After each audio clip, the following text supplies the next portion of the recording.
This is the day to celebrate. All right, troops. You know what happened yesterday? You know what happened?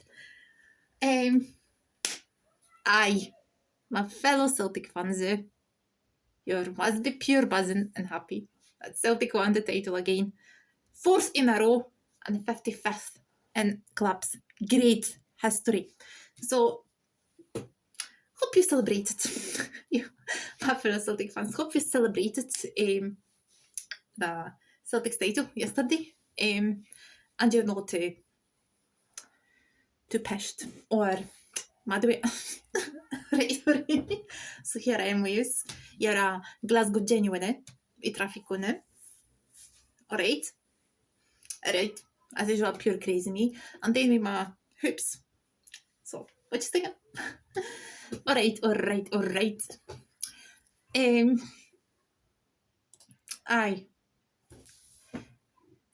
So let me sum it up. Man, what a match that was. What a match that was yesterday. Another title, another.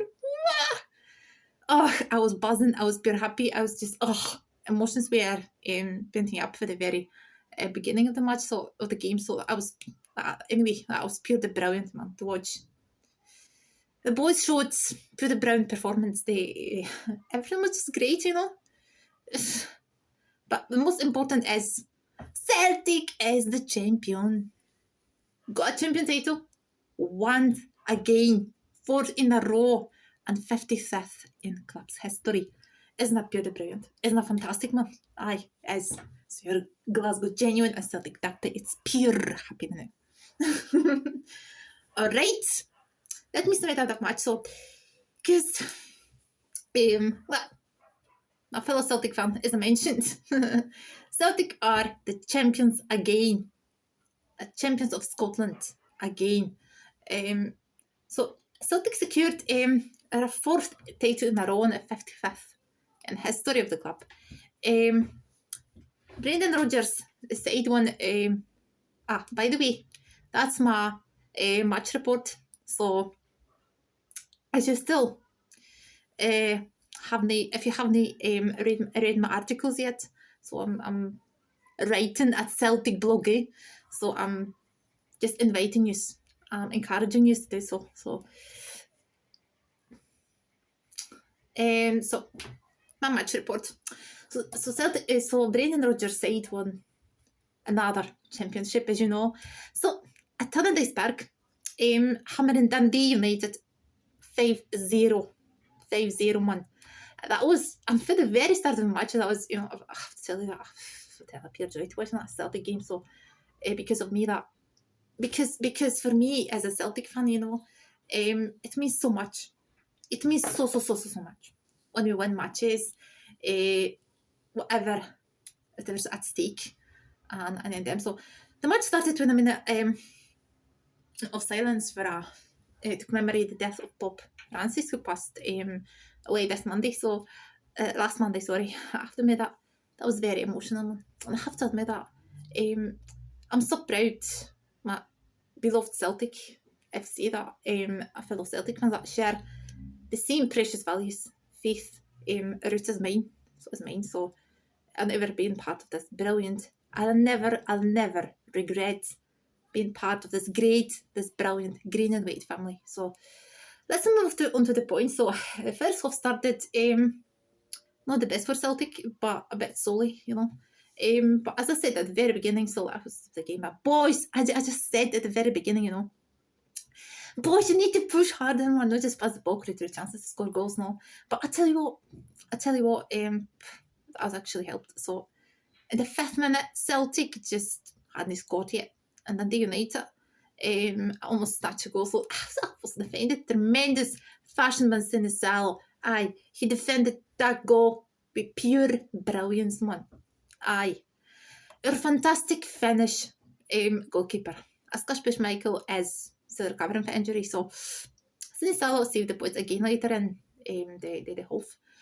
Pulling off another brilliant stop at the night in the United. So let me remind you here, and the Hoops have scored 202 goals, league goals, considered just 22 across The 34 matches that they played, the Addis said it isn't great enough. So, but it's a big part of why we are champions today. Yesterday, sorry, but I was written that yesterday, so in the day. So, Celtic began to impose themselves, pushing hard, and there was the pure performance, no doubt that about outcome. So, for the 27th minute, off the corner, Arne Engels, but up edge in midfielder. So, but also his but Liam Scales now. So the Jota was positioned perfectly the fly ball into the box, not forcing off Ryan Strain that make it to the net, make it 1-0. Anyway, in the end, it was Jota. A tremendous, fantastic, pure, brilliant winger. So they still love the club so much, and they returned to Arsenal, scored a goal, and then inspiration. And you have to admit that he was an inspiration. Jota's goal was inspiration for the ball, for the boys now.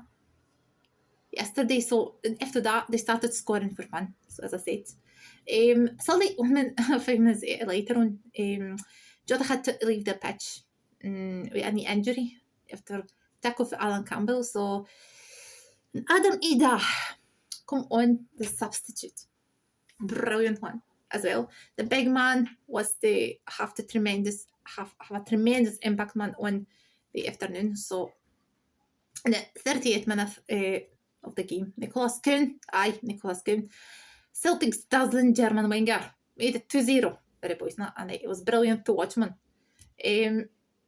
As I said, he has seemed a little off for a couple of matches with his head in the clouds.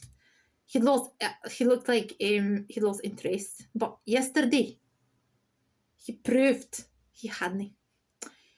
The goal was pure class, struck pure shot, pure brilliance, man. Couldn't excel in one and just been in one situation. I was like, quick footwork and that, so defenders. All these skills have improved under the Cardinals.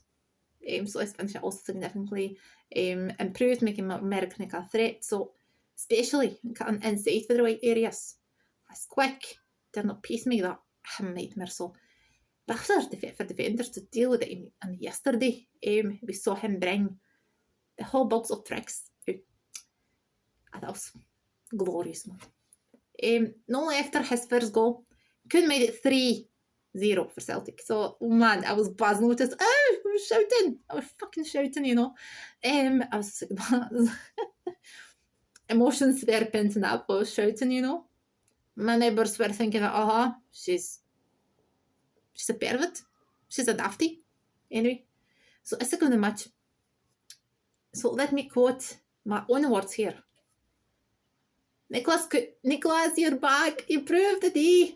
It's your tremendous man, Celtic player and winger, The second half started pure fantastic for Celtic. Because the boys came out hungry, fighting, had to score more goals.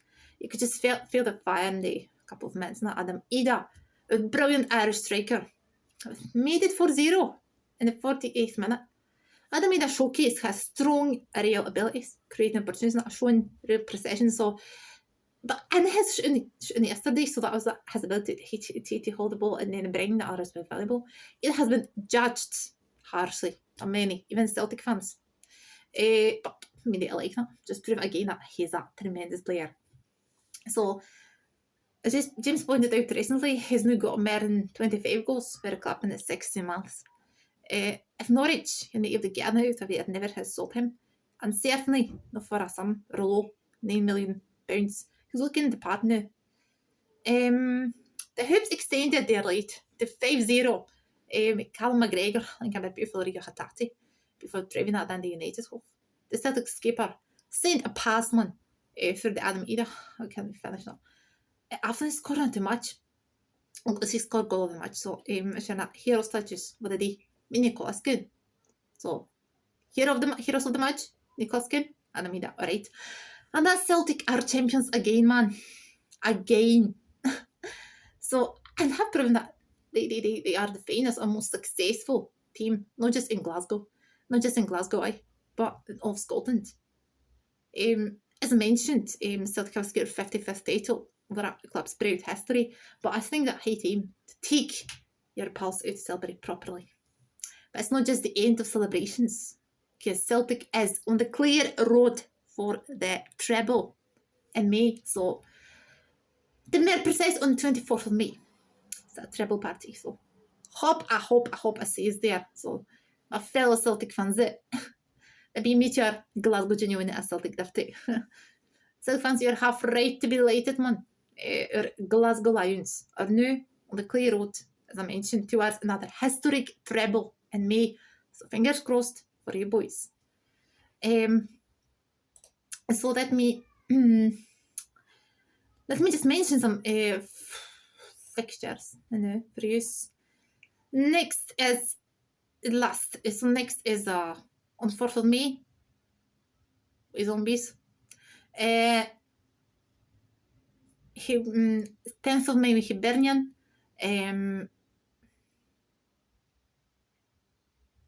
What? Alright. 14th of May, Aberdeen. 17th of May, St Mirren, so I'll be at that match as well. And, alright, troops. The treble day. Aberdeen.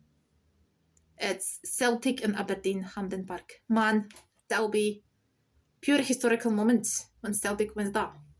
It's a Scottish Cup. It's a treble. So it'll be pure the Browns if Celtic got one. I can't wait for that, personally. I can't wait for that. For the treble, Celtic winning treble, man. I can't just wait for that,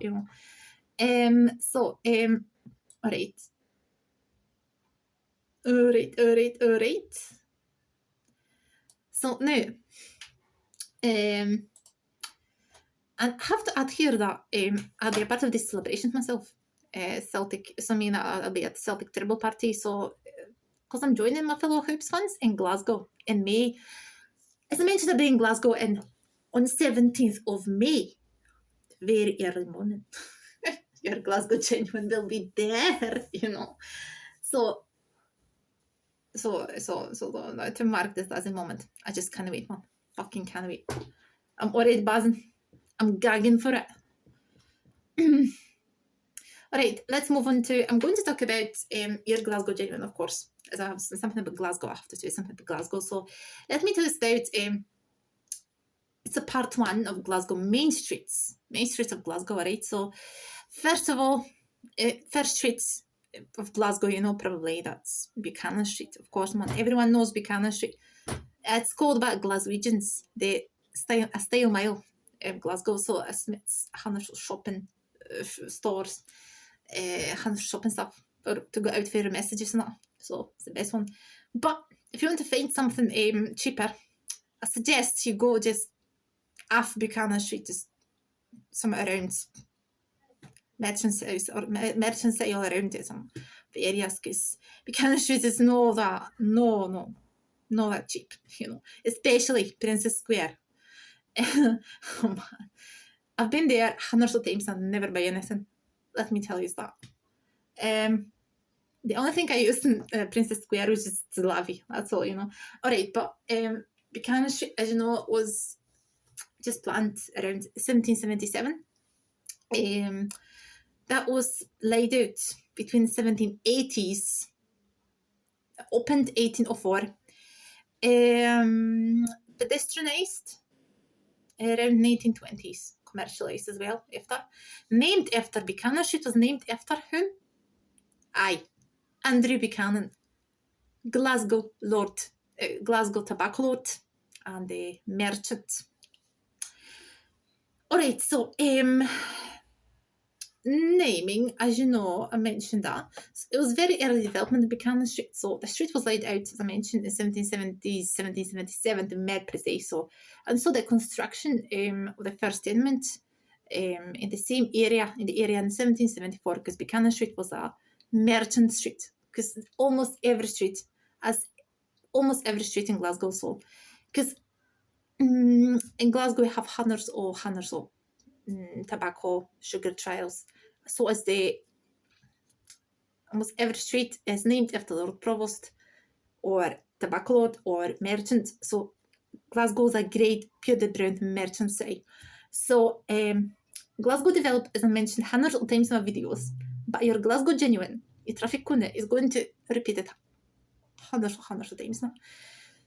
That Glasgow was developed on tobacco trades. It's a merchant city. Merchanting. So shopping.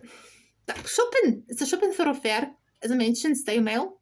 So Buchanan Street became successful Victorian shopping centre, so has continued to be a major shopping area in Glasgow.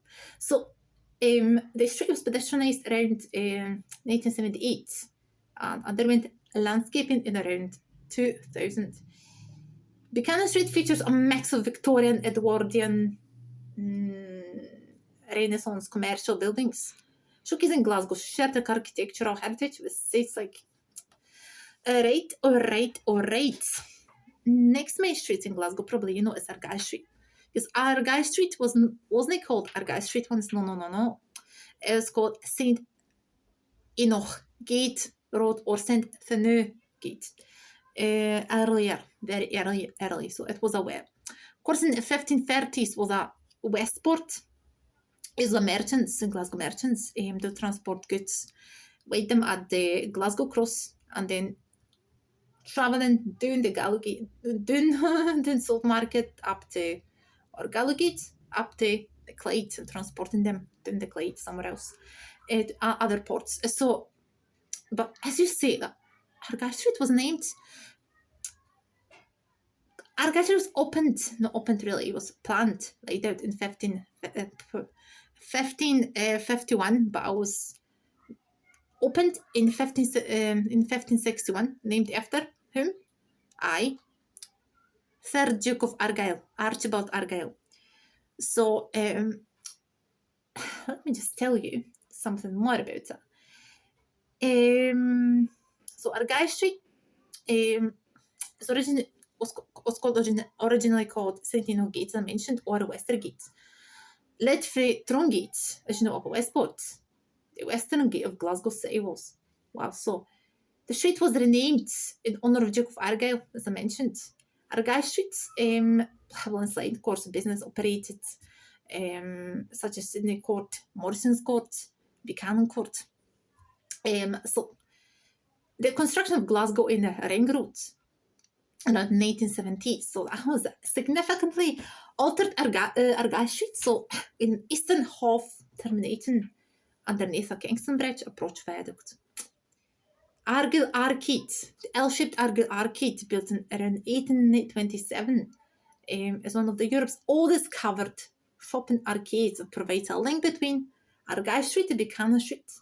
It's known as a use for cast of the iron and fine examples of early Victorian architecture. So Argyll Arcades, built around, as I mentioned, 1827, opened 1828, but that above, the building above, is Argyll Chambers in Edwardian Baroque style, designed by Conmenses around 1904, as you know. But the Argyll Street railway station, so station accessing via Argyll Street and Upsbourne Street, leading to low-level under tracks and then the island platform, as stated. Alright, next to my street in Glasgow is, of course, Ashton Lane. It's not maybe that main one, but still is. So Ashton Lane is laid out in the Glasgow West End. Began as a collection of stables and workshops, eventually becoming a rundown. Around 1970s, a major turning point was a relocation of ubiquitous chip restaurant in 1976 into a revitalisation, a more vibrant social scene where bars, restaurants, boozers, and it actually is known for its bars, restaurants, boozers, cinema, a Grosvenor there. So a destination in the West End one. Very early history, so between 1899 and 1904, Baron Strout, the optical instrument maker, operated in the Orca Southern Ashton. 1930s, there is primarily a collection of stables and workshops. It was just some muse and stables once, and then that was transformed into some shops, stores, boozers. So in 1990s, in 1970, Ashton Lane was considered a rundown area behind Byres Road. 1976, ubiquitous chip restaurant relocated to Ashton, starting the lane's transformation. 1990s, a variety of bars, restaurants opened Ashton, because it has grown popularity.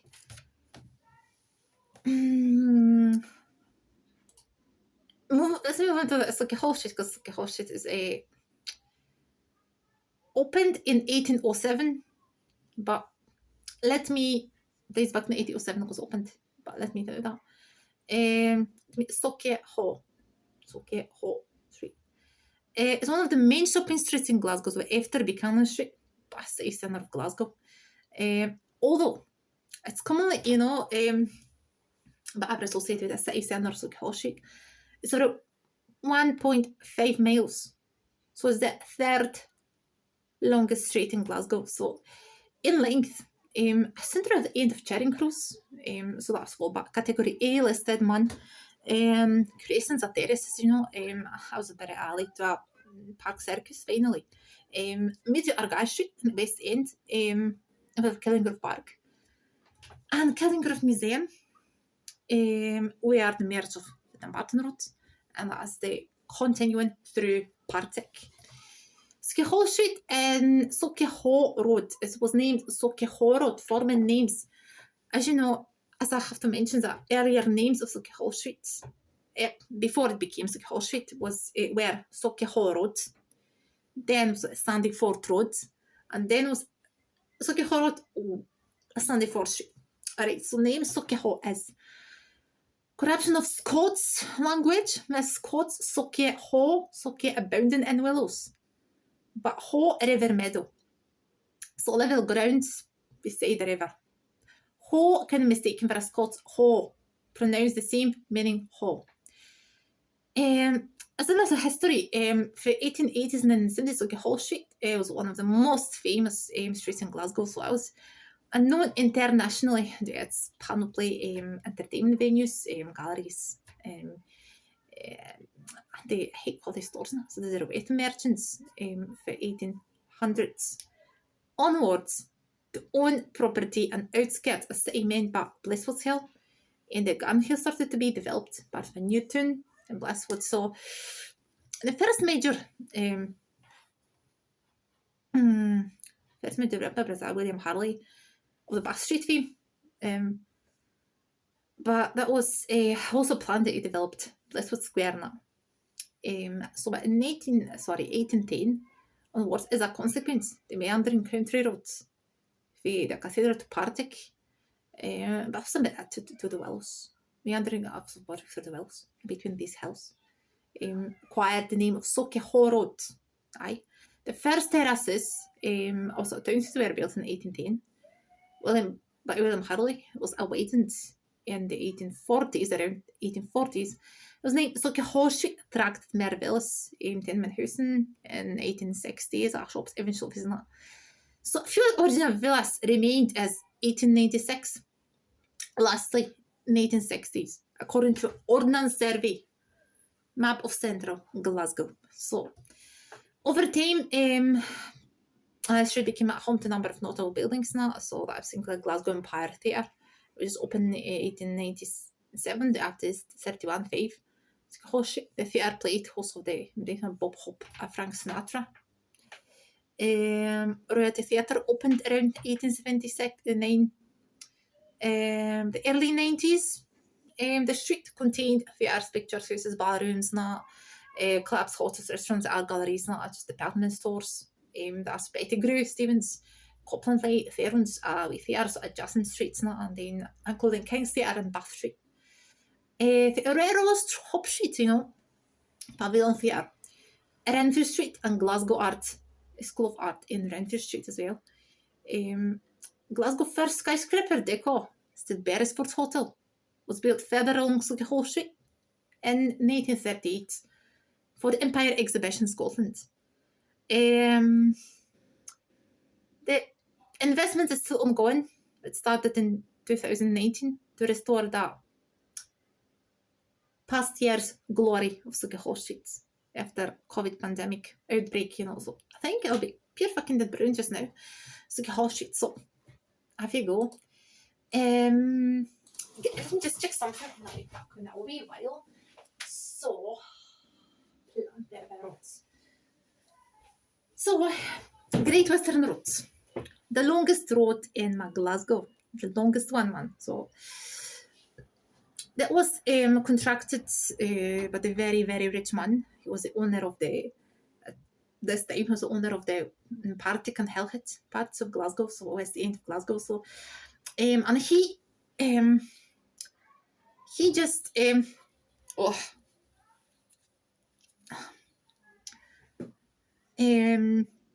that was a Aniston Turnpike Act, according to which he planned to build Great Western Road, but then he went bankrupt. But after some time, he received some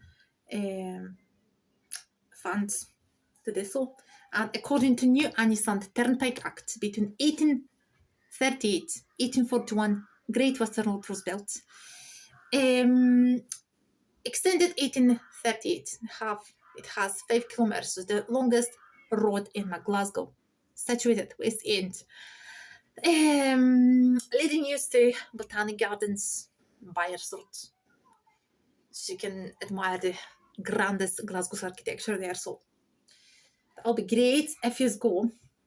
So that was exactly as I'm telling you. That was exactly, to be more precise, the project was following the 1816 Act of Parliament. It's not much of the length of terrace houses. Separate the road by trees. The Glasgow Botanic Gardens opened 1891. Yeah, to the north. All right. So next is Byres Road. Byres Road is just, but let me tell you first that. Byres Road is situated just off Botanic Gardens. So you have the Botanic Gardens here, so it's that, but Byres Road, that one. So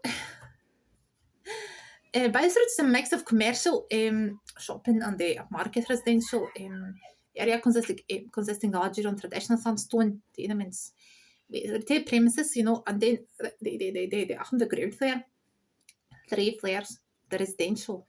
That's above the proximity to the University of Glasgow, has many of that surrounding west end of Glasgow has a large student population. So murals painted notable Glasgow artists as their grey, adorned ubiquitous chip, Oxfam bookshop and Oranmere bars. Scratching for Great Western Road, Botanic Gardens I mentioned in the north, and Barton Road.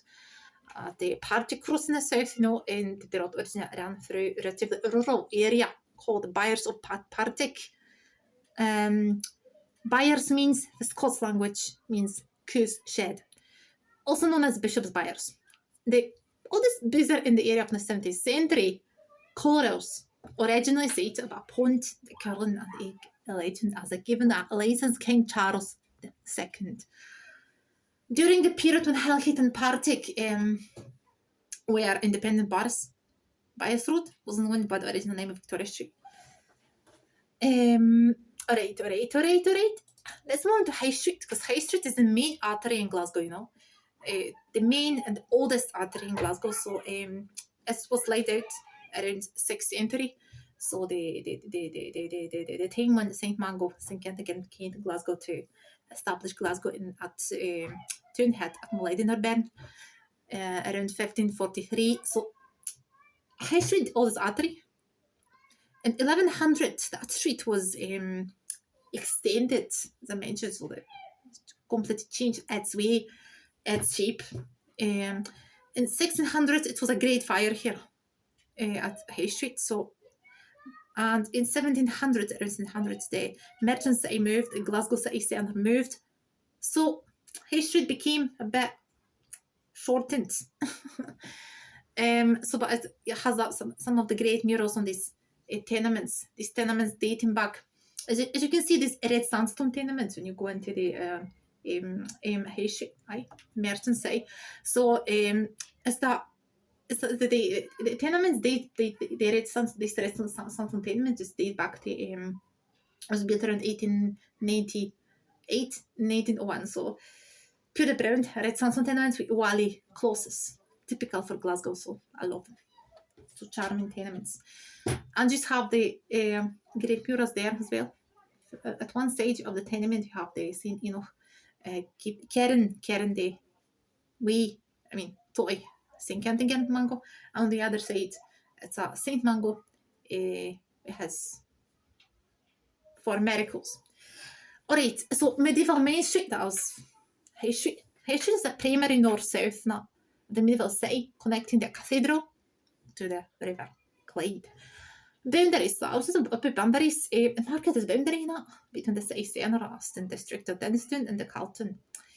University and City Chambers, as you know, old University of Glasgow Chambers were once situated at High Street. So this old University of Glasgow building was built at High Street around as I mentioned, built around 1632, 1661.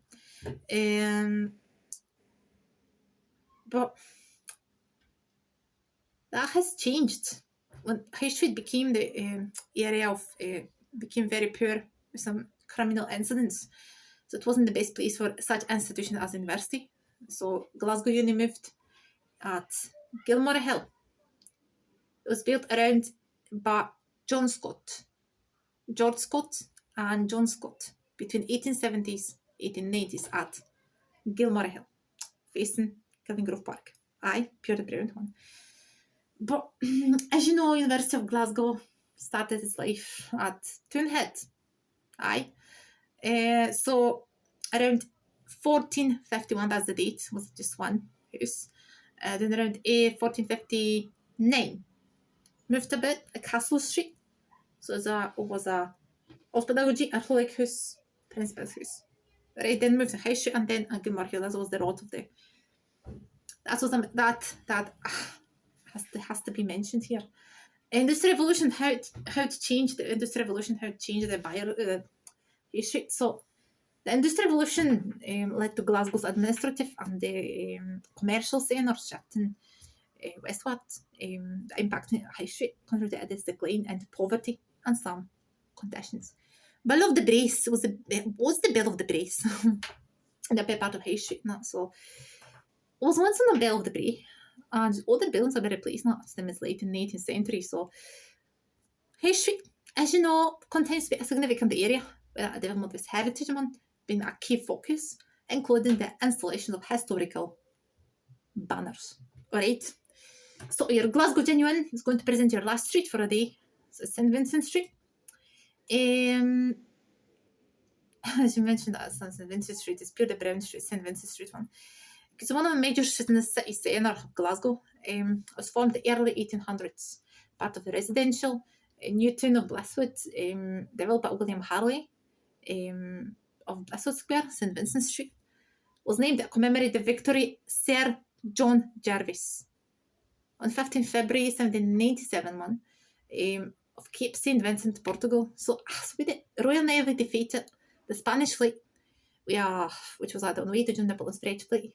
The first part of the street, from George Square to Buchanan Street. It's contained numbers up to 41. Is named St Vincent Place. The street runs west from George Square and Buchanan Street, rising up Blisswood Hill, descending across North Street until it meets Ellis Street, Finnestone, Sandyford, close to Killingrove Park. Architecture is just pure dead brilliant here. First of all, you have the church, St Vincent Street Church. It was the greatest monument here. St Vincent Street is St Vincent Church, built by Alexander Greig Thomson around 1856. It was a great fire dedicated in 1859. Thomson designed the church. It was an almost one abstract for a classicism following the Greek models. Designed as a temple, rectangular plan building displays 6 massive octagonal columns, supporting the lit with pediment across the front facade. But that street is in a poor condition just now, and it should be renovated. On the other side, we have St Columba's Church. built around 1903 and the grandest architecture ever. Starting from George Square through Buchanan Street. Trust me, man, seriously. So, you're Glasgow genuine and Celtic dafty. Can't wait to be in Glasgow in just 19 and a half days, celebrating Treble, recording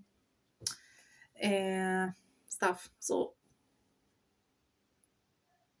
you're Glasgow genuine and Celtic dafty. Traffic kunde.